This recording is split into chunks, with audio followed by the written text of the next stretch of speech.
Tense, tense का मतलब होता है काल। क्रिया के बदलते हुए रूप को टेंस कहते हैं। टेंस 3 प्रकार के होते हैं, present tense, past tense, future tense. इसका हिंदी होता है वर्तमान काल, भूतकाल, भविष्यत काल। प्रेजेंट टेंस के 4 भेद होते हैं, simple present tense, present continuous tense, present perfect tense, present perfect continuous tense. इन चारों का हिंदी यहाँ स्क्रीन पे दिख रहा है। सामान्य वर्तमान काल, अपूर्ण वर्तमान काल, पूर्ण वर्तमान काल, पूर्ण अपूर्ण वर्तमान काल। सबसे पहले हम शुरू करते हैं सिंपल प्रेजेंट टेंस। इसका पहचान होता है जिस हिंदी वाक्य की क्रिया के अंत में ता है, ती है, ते है इत्यादि रहे उसे सिंपल प्रेजेंट टेंस कहते हैं। बनाने का नियम, सब्जेक्ट प्लस V1 या V5 प्लस ऑब्जेक्ट। इस टेंस का पहचान और बनाने का नियम यानी स्ट्रक्चर दोनों ही बहुत इम्पोर्टेंट है, इसलिए आप सब लोग इसको याद रखेंगे। सब्जेक्ट प्लस V1 और V5 प्लस ऑब्जेक्ट के आधार पर कुछ उदाहरण जो है दिए गए हैं, इसे आप बनाने का प्रयास करेंगे। जैसे वह घर जाता है, ही गोज टू हाउस, वे लोग झूठ बोलते हैं, दे टेल अ लाई, सुनीता गीत गाती है, सुनीता सिंग्स अ सॉन्ग, हम लोग क्रिकेट खेलते हैं, वी प्ले क्रिकेट।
देखेंगे सिंपल प्रेजेंट टेंस का निगेटिव सेंटेंस कैसे बनता है, आइए देखते हैं।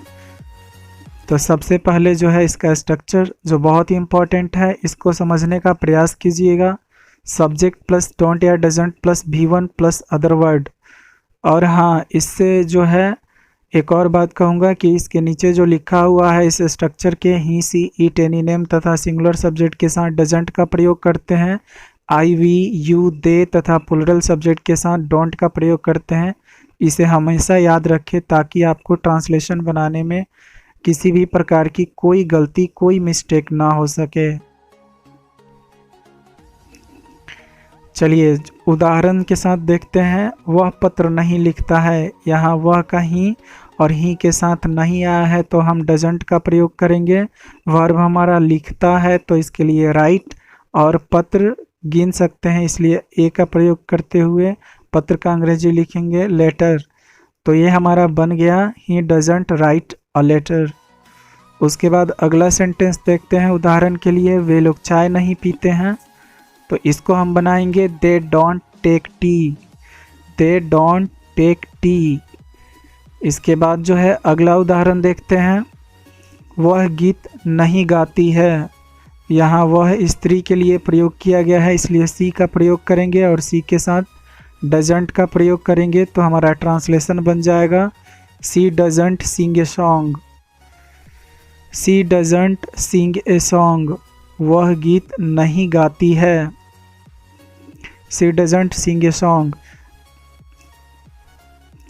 तो चलिए कुछ होमवर्क आपको देते हैं, इसको आप बनाएंगे और निगेटिव पे भी आप जो है कम्प्लीटली कमांड कर लेंगे। हाँ, ये सिंपल प्रेजेंट टेंस का निगेटिव है तो आप होमवर्क के माध्यम से जो है इसको बनाने का प्रयास करेंगे। हमारा पहला सेंटेंस है वह पेड़ पर नहीं चढ़ता है, दूसरा है मैं मछली नहीं खाता हूँ, तीसरा है वे लोग पैसा नहीं कमाते हैं। चौथा, राधा झूठ नहीं बोलती है। पांचवा है मैं किसी को गाली नहीं देता हूँ। और छठा है हम लोग नदी में स्नान नहीं करते हैं। आप चाहे तो इसे आप अपने कॉपी में भी लिख सकते हैं और लिखकर जो है आप बनाने का प्रयास करेंगे और यह सीखेंगे आप सिंपल प्रेजेंट टेंस का निगेटिव कैसे बनता है। आइए कुछ और उदाहरण देखते हैं।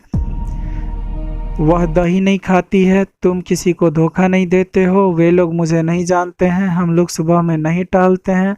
वह सिगरेट नहीं पीता है। और लास्ट है इसमें 12 नंबर, मेरे पिताजी नौकरी नहीं करते हैं।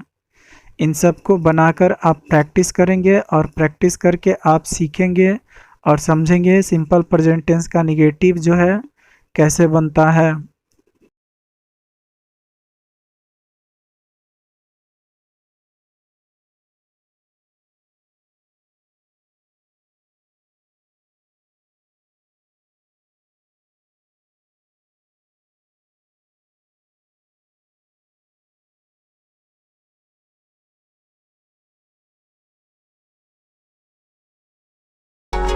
तो इस होमवर्क को आप लोग बनाएंगे और बनाकर जो है सिंपल प्रेजेंट टेंस के निगेटिव पर आप कंप्लीटली कमांड कर लेंगे।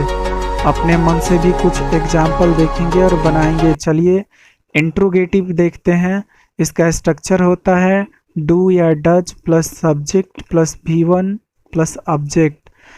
इसमें इम्पॉर्टेंट बात है, इसको नोटिस करना है कि ही, सी, इट, एनी नेम तथा सिंगुलर सब्जेक्ट के साथ डज का प्रयोग करते हैं। ही, सी, इट, एनी नेम तथा सिंगुलर सब्जेक्ट के साथ डज का प्रयोग करते हैं। बहुत इंपॉर्टेंट है, दिमाग में सेट कर लीजिए कि अगर ही हो, सी हो, इट हो या किसी भी व्यक्ति का नाम दिया गया हो तो इसके साथ भूल के भी डू का प्रयोग नहीं करते हैं, इसके साथ डज का प्रयोग किया जाता है।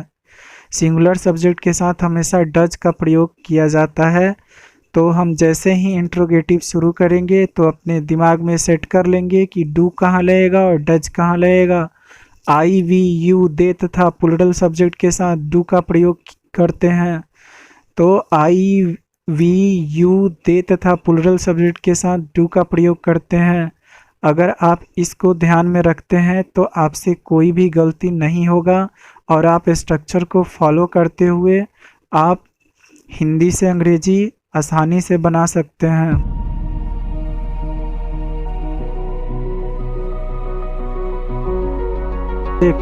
जैसे क्या तुम गीत गाते हो, क्या वह स्कूल जाता है, क्या वे लोग बस से आते हैं, क्या नेहा कठिन परिश्रम करती है। इन वाक्यों को देखिए। इन वाक्यों को हम डू या does plus subject plus V1 plus object के स्ट्रक्चर से बनाते हैं। जैसे क्या तुम गाते हो, क्या तुम गीत गाते हो, do you sing a song. क्या वह स्कूल जाता है, does he go to school. क्या वे लोग बस से आते हैं, do they come by bus. उसके बाद है क्या नेहा कठिन परिश्रम करती है, तो does Neha do hard work. तो इस तरह से जो है हम इंट्रोगेटिव, जो सिंपल प्रेजेंट टेंस का इंट्रोगेटिव होता है, उसके वाक्यों को हम बनाते हैं। क्या के लिए हम डू या डज का प्रयोग करते हैं शुरू में। व्हाट का प्रयोग इसमें नहीं किया जाता है क्योंकि यह यस नो क्वेश्चन है और यह हेल्पिंग वर्ब से शुरू होता है। तो सिंपल प्रेजेंट टेंस में हेल्पिंग वर्ब डू या डज आता है। अब आइए कुछ होमवर्क को देखते हैं। क्या तुम फिल्म देखते हो, क्या वह पटना जाती है, क्या आप चाय पीते हैं, क्या वे लोग तमाशा करते हैं, क्या वह पैदल चलती है, क्या आप गोलगप्पे खाते हैं, क्या तुम्हारा भाई पैसा चुराता है। ये वाक्य जो है इंट्रोगेटिव है यानी यस नो क्वेश्चन का है, जिसमें डू या डज का प्रयोग करके आप सभी वाक्यों को बनाएंगे।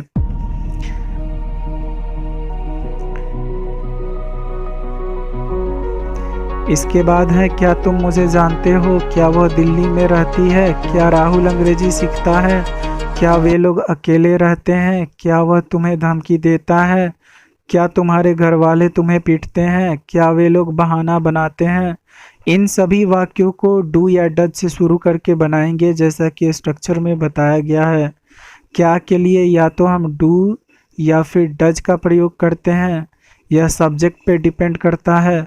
तो आपको बताया गया है कि डू कहाँ लगता है और डज कहाँ लगता है, तो आप इसे ध्यान देकर जो है इसको सही सही बनाएंगे और इस पर कंप्लीटली कमांड कर लेंगे। यह सिंपल प्रेजेंट टेंस का इंट्रोगेटिव सेंटेंस है। अगर आप टेंस को कमांड करना चाहते हैं तो मेरे बताए गए निर्देश के अनुसार अगर आप पढ़ते हैं, इसको जो है बनाते हैं और इसी के आधार पर अपने मन से भी कुछ ट्रांसलेशन बनाते हैं तो आप सिंपल प्रेजेंट टेंस पे कम्प्लीटली कमांड कर लेंगे। तो आपको जो ट्रांसलेशन दिया गया है आपके होमवर्क में, तो उसके वर्ड में अगर कोई आपको प्रॉब्लम हो तो उसके लिए वर्ड मीनिंग यहाँ दे दिया गया है।